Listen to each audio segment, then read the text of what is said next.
வணக்கம். நீங்க செலுத்தக்கூடிய வரி பணம், ஜிஎஸ்டி அல்ல ஒவ்வொரு நாளும் நீங்க போடக்கூடிய பெட்ரோல், அதுல இருந்து கட்டக்கூடிய வரி பணம், இந்த நாட்டில் இருக்கக்கூடிய 140 கோடி மக்கள் ஒவ்வொரு நாளும் நாம் செலவு செய்யக்கூடிய பணம், அரசாங்கத்திற்கு சேரக்கூடிய கோடிக்கணக்கான ரூபாய் எங்க போறது? கடந்த 11 ஆண்டுகளாக நரேந்திர மோடி அவர்கள் இந்த நாட்டுக்காக செய்த சேவை, உங்கள் அக்கவுண்டில் டைரக்டாக போட்ட பணம், இலவசமாக கொடுத்த ராஷன், ரோடு வசதிகள், பாலங்களை கட்டியது, இது அனைத்தையும் நீங்க பார்த்தீர்கள்னா இந்தியாவை முதலாம் இடத்தில் கொண்டு போய் நிறுத்தி இருக்கிறது. உலக வங்கிகளில், அதாவது வேர்ல்ட் பேங்கில் இருந்து இந்தியா வாங்கிய கடன் இன்னைக்கு நாம் முதலாம் இடத்தை பிடித்து விட்டோம். அதாவது உலகத்தில் வேற யாருமே இந்த அளவில் பணம் வாங்கவில்லை. இந்த பணம் உங்களுக்கு வந்ததா, உங்களுடைய அக்கவுண்டிற்கு வந்ததா, உங்களுடைய வாழ்க்கை தரத்தை உயர்த்தியதா, அல்ல இந்த பணத்திற்கு பின் வேறொரு சதி இருக்கிறதா? இந்த ஊழலை பற்றி ஒரு மிக ஆழமான ரிசர்ச் இந்த பதிவில் நீங்க பார்க்க வேண்டிய ஏராளமான கேள்விகள்.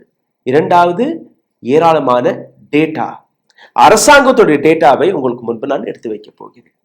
A1 and A2, Adani Ambani இவர்களுக்கு எந்த அளவில் லாபம் போய் சேர்ந்தது, இந்த நாட்டுக்கு கூடிய இன்சூரன்ஸ் கம்பெனிகளுக்கு எந்த அளவில் லாபம் போய் சேர்ந்தது, மக்களின் பெயரை வைத்து எந்த அளவில் இந்த நாட்டு மகான் மகாராஜா ஒவ்வொரு மாநிலத்திற்கும் போகும்போது எந்த அளவில் கோடிக்கணக்கான ரூபாயை கொடுத்திருக்கிறார், உண்மையிலே கொடுத்தாரா அல்ல கொடுக்கிறோம் என்கிற பெயர்ல வேறொரு இடத்திற்கு இந்த பணம் டிரான்ஸ்பர் ஆனதா என்று நீங்க பார்க்க வேண்டும்.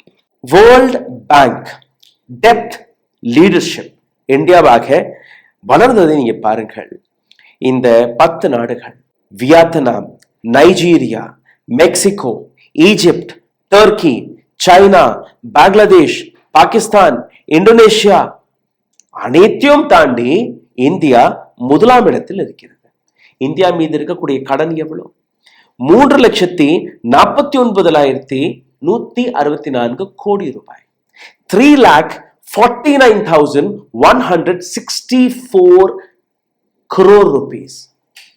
சிந்தித்து பாருங்கள் எந்த அளவில் இந்த பணம் இருக்கிறது. அடுத்தபடியாக இருக்கக்கூடிய இந்தோனேஷியாவிலிருந்து இந்தியா கிட்டத்தட்ட டபுள் மடங்கு கடனை வாங்கியுள்ளது.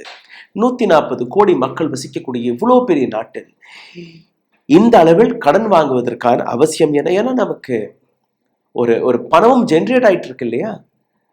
அப்போ எங்க அந்த பணம் போகிறது? Freebies, revdi culture.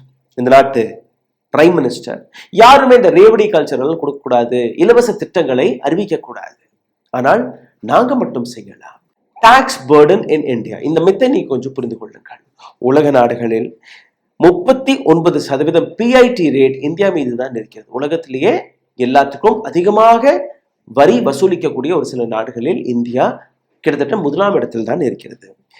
இந்தியாவை தாண்டி நீங்க பார்த்தீர்கள்னா டென்மார்க் 55.9%, பிரான்ஸ் 55.4%.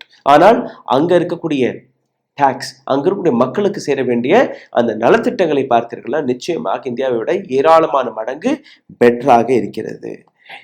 இந்த இடத்துல நீங்க பாருங்க, இந்தியா தன்னுடைய பணத்தை எங்கெல்லாம் செலவு செய்கிறார்கள், ஆழமாக ஒவ்வொரு இடத்திலும் இந்தியா பிரைம் மினிஸ்டர் மோடி எங்கெல்லாம் செலவு செய்கிறார், எப்படியெல்லாம் இந்த பணம் வீணாக்கப்படுகிறது, அதை நான் காட்டப் போகிறேன். ஆனால் அதற்கு முன்பு இந்தியா கலெக்ட் செய்யக்கூடிய அந்த டாக்ஸ் எங்கெல்லாம் செலவாகிறது அதை நீங்க பார்த்து விடுங்கள். இந்த பட்டியலை பார்த்தீர்கள்னா இன்ட்ரெஸ்ட் பேமெண்ட், நாங்க வாங்கக்கூடிய அந்த கடன், அதற்கான வட்டி 11% அதிலேயே போயிருது.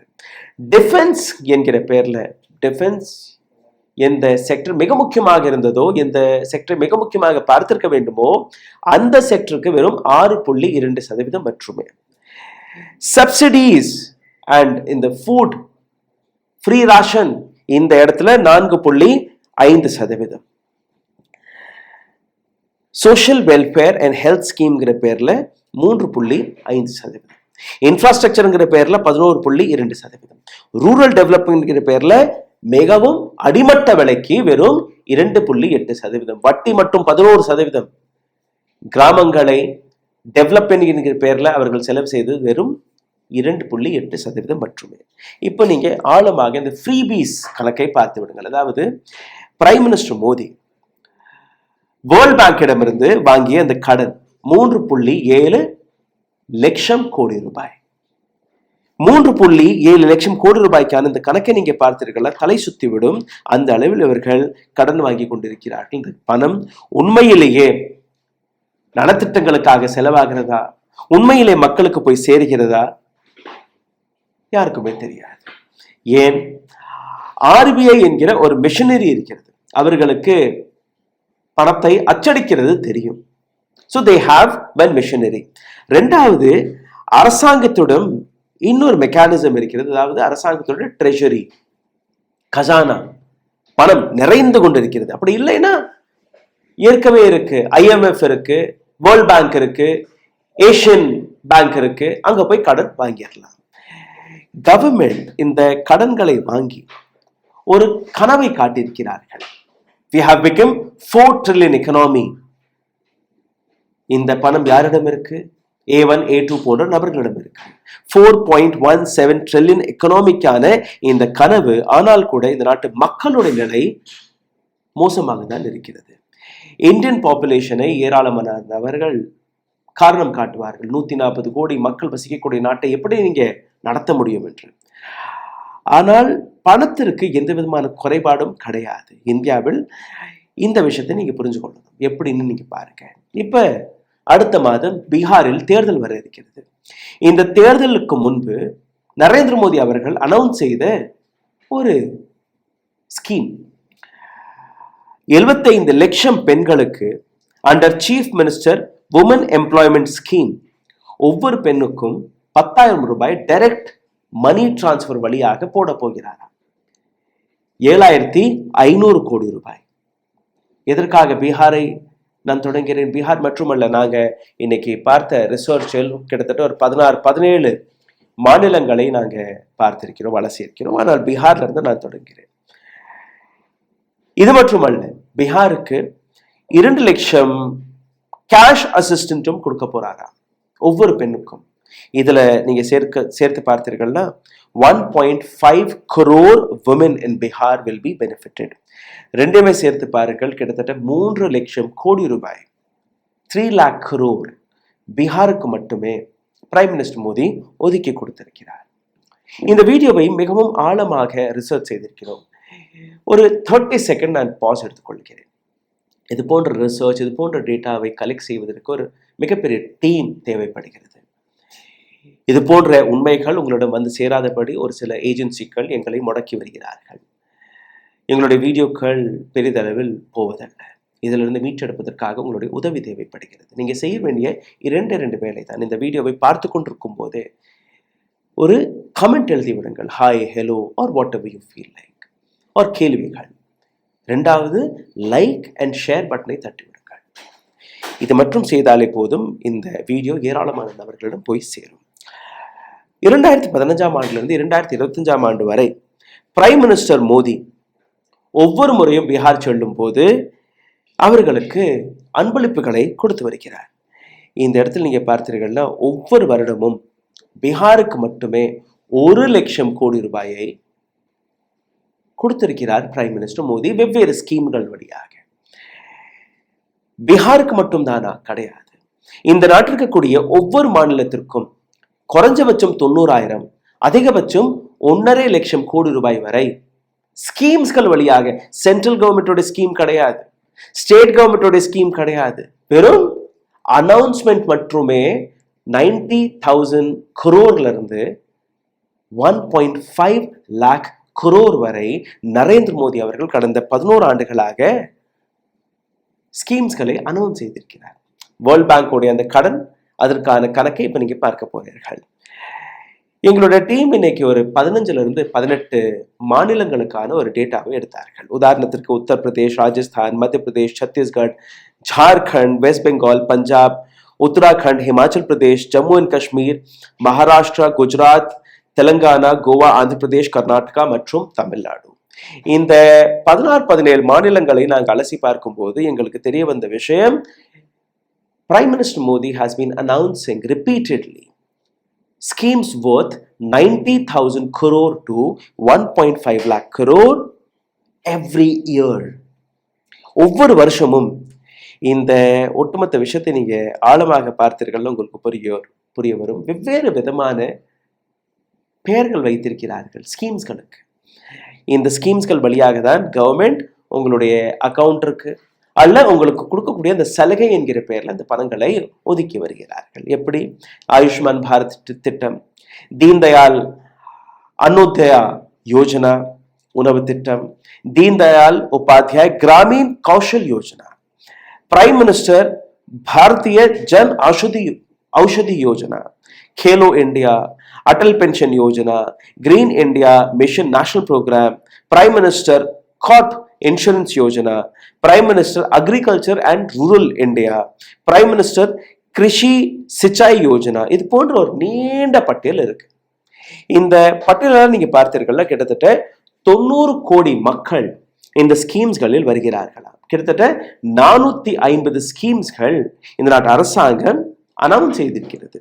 நேரடியாக பணம் டிரான்ஸ்பர், கேஷ் டிரான்ஸ்பர் என்கிற பெயர்ல கிட்டத்தட்ட 22 ஸ்கீம்ஸ்கள் இருக்கிறது. இந்த ஒட்டுமொத்த விஷயத்தை நீங்க பாருங்க. கிசான் சம்மான் நிதி என்கிற பெயர்ல 75,000 கோடி ரூபாயை டிஸ்ட்ரிபியூட் செய்திருக்கிறார்கள் ஒவ்வொரு வருடமும்.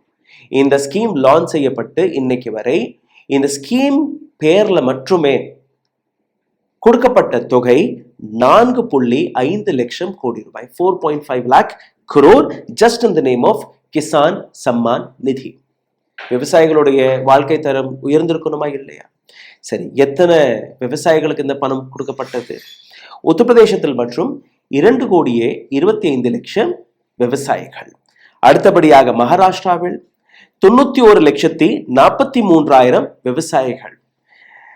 மத்திய பிரதேசத்தில் 81,37,000 விவசாயிகள்.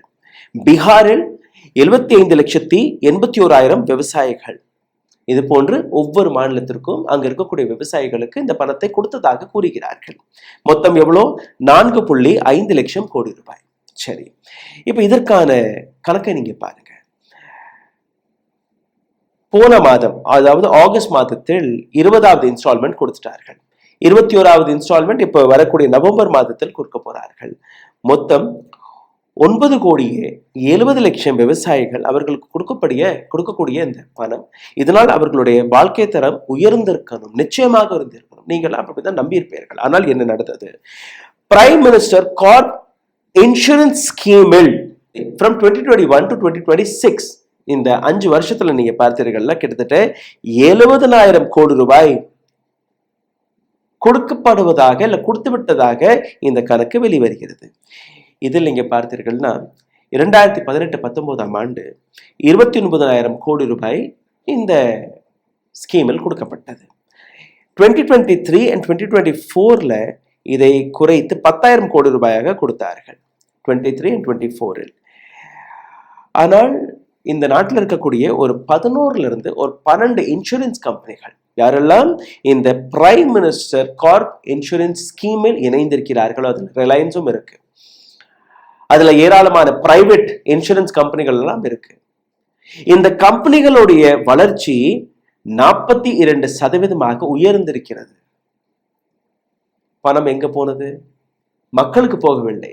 இன்சூரன்ஸ் கம்பெனிகள் வழியாக இன்சூரன்ஸ் கம்பெனிகளுடைய வெல்த்தை இன்க்ரீஸ் செய்திருக்கிறார்கள், மக்களுக்கு இந்த பணம் போய் சேரவில்லை.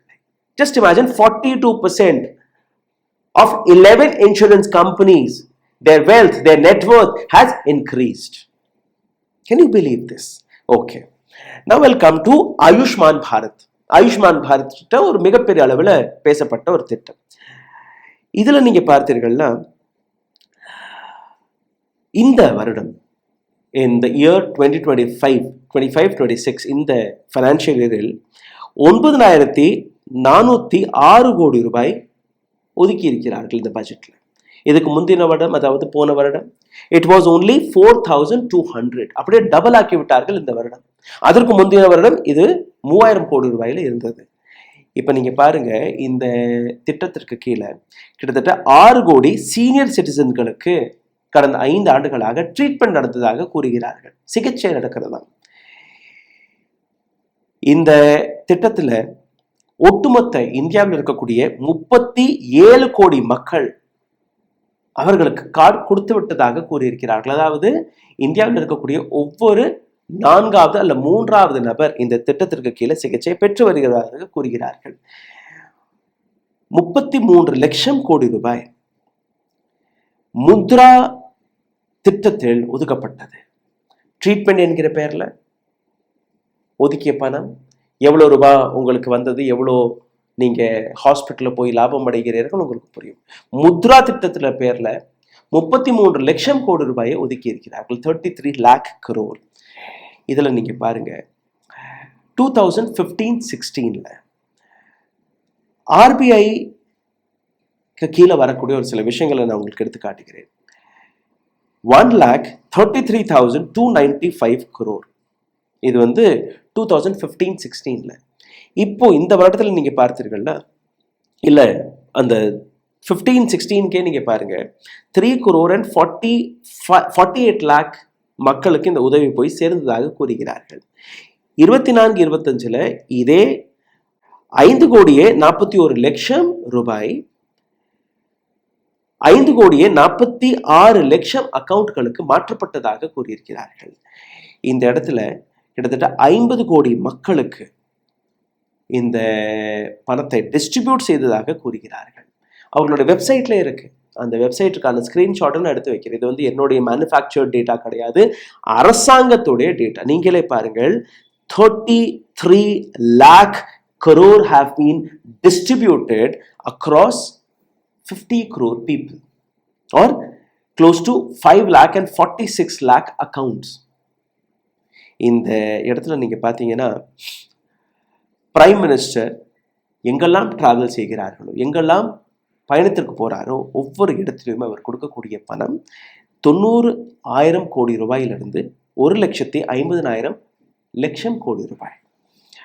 கடந்த 11 ஆண்டுகளில் நரேந்திர மோடி அவர்களுடைய அந்த பயண பட்டியலும் நீங்க பார்க்க போறீர்கள். 421 ஸ்கீம்ஸ்கள், டைரக்ட் டிரான்ஸ்பர் ஸ்கீம்ஸ்கள் 22, 90 லட்சம் கோடி ரூபாயிலிருந்து கிட்டத்தட்ட 1.5 லட்சம் கோடி ரூபாய் வரை கடந்த 11 ஆண்டுகளாக ஒவ்வொரு இடத்திலும் இவர் கொடுத்து வருகிறார். முத்ரா ஸ்கீம்ல மட்டுமே எல்லாத்துக்கும் அதிகமான தொகை 33 லட்சம். இந்த பணம் எங்க போறது, எப்படி பேலன்ஸ் செய்கிறார்கள், எப்படி மேனேஜ் செய்கிறார்கள், அதை நீங்க பார்க்க வேண்டும். RBI, reserve bank of India, 2014 ஆண்டு நரேந்திர மோடி பதவியில் வரும்போது, டாக்டர் மன்மோகன் சிங் அவர்கள் வெளியேறும் போது ஆர்பிஐ இடம் இருக்கக்கூடிய அந்த பணம், அந்த ரிசர்வ், அதை நீங்க பார்த்தீர்கள்னா ஒரு கண்டென்ஜென்சி ஃபண்ட் என்று இருக்கும். அதாவது ஒரு பேங்க்குக்கு நஷ்டம் ஏற்படும் போது, அல்ல நாட்டிற்கு ஏதோ ஒரு விபத்து வரும்போது, ஒரு ஆபத்து சமயத்தில் இந்த கண்டென்ஜென்சி ஃபண்டை எடுத்து செலவு செய்வார்கள். இது மட்டுமல்ல, அசெட் மேனேஜ்மெண்ட் ஃபண்ட் என்றும் இன்னொன்று இருக்கும். ரெண்டுமே ஆர்பிஐ கண்ட்ரோலில் இருக்கும். 2014-15 ஆண்டு ஆர்பிஐயிடம் இருந்த அந்த கண்டென்ஜென்சி ஃபண்டுடைய அமௌண்ட் 2,21,614 crore, 2,21,614 கோடி ரூபாய். இது கண்டென்ஜென்சி ஃபண்ட் என்கிற பேர்ல மட்டுமே இருந்தது. Asset development fund 21,761 crore. அந்த வருடம் அரசாங்கத்திற்கு ஆர்பிஐ டிரான்ஸ்பர் செய்தது, அதாவது வரக்கூடிய லாபத்திலிருந்து ஒரு அமௌண்ட் அரசாங்கத்திற்கு டிரான்ஸ்பர் செய்யும் வருடம் ஆர்பிஐ 65,598 கோடி ரூபாய் between 24 and 15 டிரான்ஸ்பர் செய்தார்கள். 2017-18 ஆண்டு வரை இது சரியாக தான் நடந்து கொண்டிருந்தது.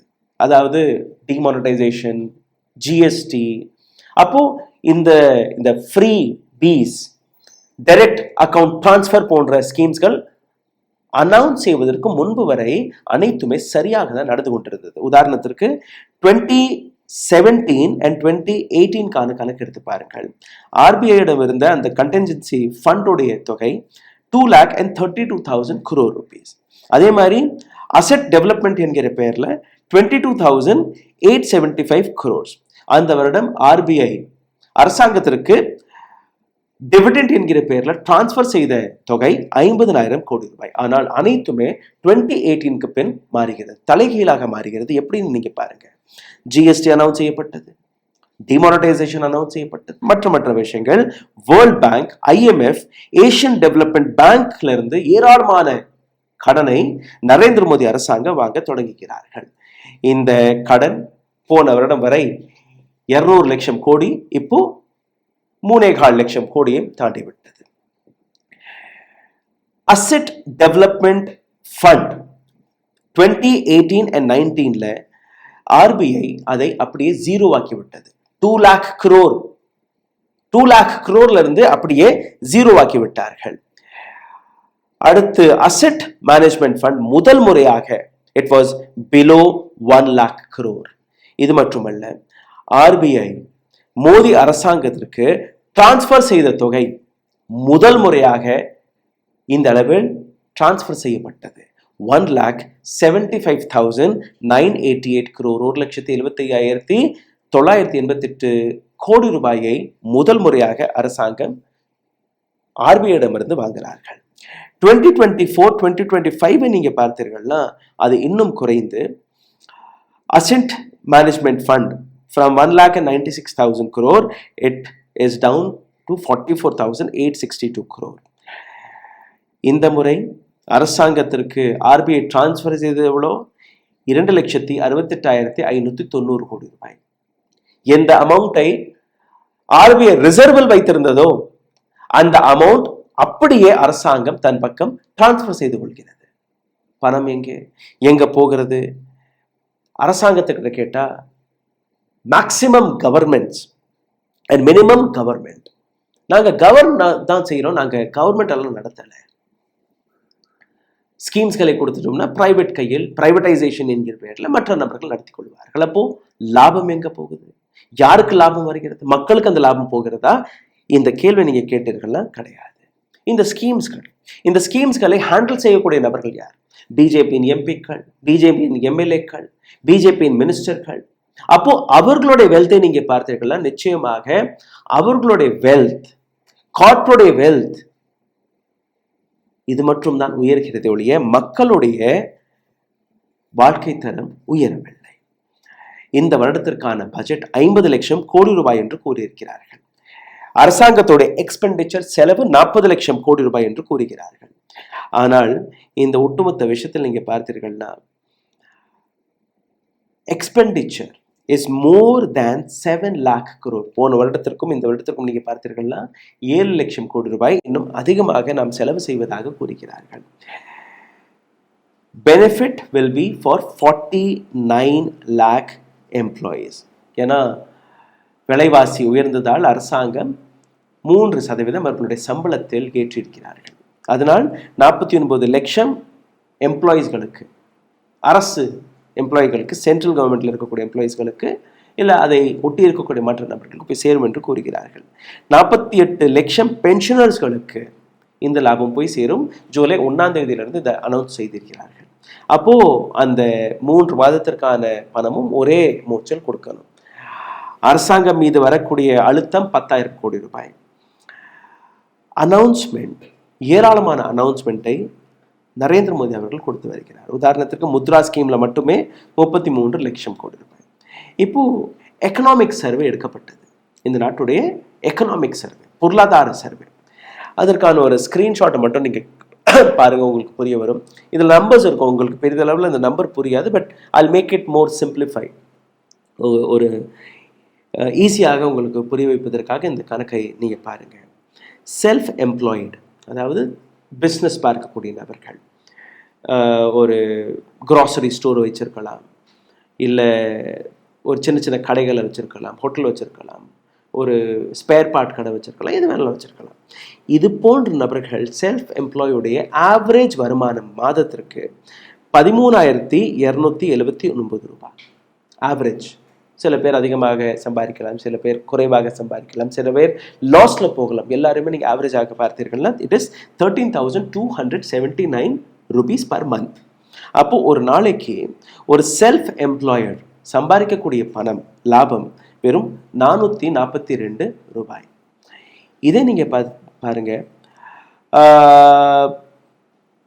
ஆண்கள் 16,000 ரூபாய் மாதம் சம்பாதிக்கிறார்கள். பெண்கள் தன்னுடைய உத்தியோகத்தை வைத்து 5,549 ரூபாய் மட்டும் தான் சம்பாதிக்கிறார்கள். சரி, இதை விட்டுருங்க.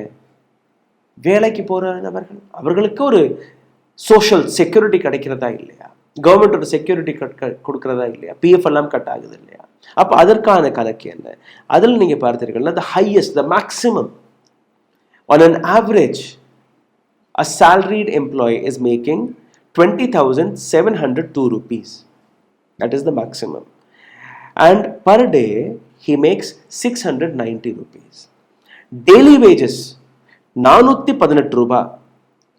கிராமப்புறங்களில் நீங்கள் போய் பார்த்தீர்கள்னா ஆண்களுக்கு அதிகமாக கிடைக்கும், பெண்களுக்கு கொஞ்சமாக கிடைக்கும். ஆண்களுக்கு 450 ரூபாய், பெண்களுக்கு 296 ரூபாய். அண்ட் 30 நாட்களும் இவர்களுக்கு வேலை கிடைக்காது. அப்போ மந்த்லி நீங்கள் கணக்கு போட்டு பாருங்கள் எந்த அளவில் அவர்களுடைய வாழ்க்கை. அரசாங்கம் கொண்டு வரக்கூடிய ஒவ்வொரு ஸ்கீமுமே ரூரல், அதாவது கிராமப்புறங்களை மையமிட்டு தான் வரும். அப்போ அவர்களுடைய வருமானத்தையும் நீங்கள் பார்க்கணும். ரூரல் இந்தியாவில் இருக்கக்கூடிய செல்ஃப் எம்ப்ளாய், அவர் ஒரு நாளைக்கு சம்பாதிப்பது 380 ரூபாய், மாதத்திற்கு 11,422 ரூபாய். ரூரல் இந்தியாவில் இருக்கக்கூடிய ஜாப்ஸ், வேலை வாய்ப்பு வழியாக ஒரு நாளைக்கு அவர்கள் சம்பாதிப்பது 554 ரூபாய், மாதத்திற்கு 16,626 ரூபாய். டெய்லி வேஜஸ் நீங்க பார்த்தீர்கள்னா 402 ரூபாய் ஆண்களுக்கு, மொத்தம் ஆன் அன் ஆவரேஜ் ஆண்களுக்கு 434 ரூபாய், பெண்களுக்கு 290 ரூபாய். இது எல்லாமே எக்கனாமிக் சர்வே எடுத்து காட்டுகிறது. ஆனால் எக்கனாமிக் சர்வேக்கான அர்த்தம் என்ன, அதையும் நீங்க புரிஞ்சு கொள்ளுங்கள். இந்த நாட்டில் சர்வேஸ்க்கான ரியாலிட்டி, கவர்மெண்டோடைய அனௌன்ஸ்மெண்ட் அனைத்துமே நீங்க பார்த்தீர்கள்னா பிரைம் மினிஸ்டர் மோடி எங்கெல்லாம் செல்கிறாரோ மாதந்தோறும் ஒவ்வொரு மாநிலத்திற்கும் நீங்க போகும்போது ஏதோ ஒரு ஸ்கீமை நீங்க அனௌன்ஸ் செய்து வருகிறீர்கள். அந்த ஸ்கீம் கிரவுண்டில் போய் சேருகிறதா இல்லையா என்கிற கணக்கை தாண்டி அந்த ஸ்கீம்ஸ் வழியாக எந்த கார்பரேட்டுக்கு லாபம் போகிறது, எந்த இன்சூரன்ஸ் கம்பெனிக்கு லாபம் போகிறது, எந்த அரசியல் தலைவருக்கு அந்த லாபம் போகிறது, இதுதான் நாங்கள் முக்கியமாக பார்க்க வேண்டும். உதாரணத்திற்கு நீங்க பாருங்க, இந்த வருடம், அதாவது ஃபைனான்சியல் எடுத்துக்கொள்ளுங்கள், ஏப்ரல் மாதத்திலிருந்து செப்டம்பர் மாதம் வரை 9ஆம் தேதி செப்டம்பர் மாதம், இல்லை இந்த செப்டம்பர் மாதத்தை மட்டுமே நீங்க எடுத்துக்கொள்ளுங்கள். செப்டம்பர் மாதம் 9ஆம் தேதி நரேந்திர மோடியுடைய பயணம் ஹிமாச்சல் பிரதேஷ் மற்றும் பஞ்சாப். 11ஆம் தேதி உத்தரப்பிரதேஷ் மற்றும் உத்தராகண்ட். 15ஆம் தேதி மிசோரம், மணிப்பூர், அசாம், வெஸ்ட் பெங்கால், பீகார். 17ஆம் தேதி மத்திய பிரதேஷ். 20ஆம் தேதி குஜராத். 22ஆம் தேதி அருணாச்சல் பிரதேஷ் மற்றும் திரிபுரா. 25ஆம் தேதி உத்தரப்பிரதேஷ் மற்றும் ராஜஸ்தான். 27ஆம் தேதி ஒடிசா. இந்த ஒரே மாதத்தில் நீங்க பாருங்கள் எத்தனை மாநிலங்களுக்கு பிரைம் மினிஸ்டர் மோடி போயிருக்கிறார். ஒவ்வொரு இடத்திற்கும் போகும்போது அவருடைய ஸ்கீம், அவருடைய அனௌன்ஸ்மெண்ட் அதுவும் இருக்கிறது. இது சென்ட்ரல் கவர்மெண்ட்டுடைய ஸ்கீம் கிடையாது, ஸ்டேட் கவர்மெண்ட்டுடைய ஸ்கீம் கிடையாது. இது அவர் போகும்போது அந்தந்த மாநிலத்தில் போய் பிரச்சாரம் செய்யும் போது அல்ல மேடையில் பேசும்போது அவர் கொடுக்கக்கூடிய அனௌன்ஸ்மெண்ட் மட்டுமே. எப்படி இந்தியா கடன் பட்டியலில் 1ஆம் இடத்தை பிடிக்காமல் இருந்திருக்கலாம்? இந்த அளவில் ஒரு நபர் தன்னுடைய பிரச்சாரத்திற்காக செலவு செய்தால். ஏப்ரல் மாதத்தில் பிரைம் மினிஸ்டர் மோடியுடைய பயணம் பீகார், ஹரியானா, உத்தரப்பிரதேஷ், மத்திய பிரதேஷ் மற்றும் தமிழ்நாடு. மே மாதத்தில் பிரைம் மினிஸ்டர் மோடியுடைய பயணம் மத்திய பிரதேஷ், வெஸ்ட் பெங்கால், பீகார், உத்தரப்பிரதேஷ், சிக்கிம், குஜராத், ராஜஸ்தான், மகாராஷ்டிரா, கேரளா மற்றும் ஆந்திர பிரதேஷ். ஜூன் மாதத்தில் prime minister Bihar, Odisha, Andhra, Gujarat, Jammu and Kashmir சென்று வந்தார். ஜூலை மாதத்தில் தமிழ்நாடு, பீகார், வெஸ்ட் பெங்கால். ஆகஸ்ட் மாதத்தில் குஜராத், பீகார், வெஸ்ட் பெங்கால் மற்றும் உத்தரப்பிரதேஷ். இந்த அளவில் பிரைம் மினிஸ்டர் மோடியுடைய பயணங்கள். இந்த பயணத்தில் பிரைம் மினிஸ்டர் மோடி செலவு செய்தது எவ்வளோ? கிட்டத்தட்ட இந்த டிஸ்ட்ரிபியூஷன் வழியாக மட்டுமே கடந்த 6 மாதத்தில், just in 6 months, he had announced 15 lakh crore rupees.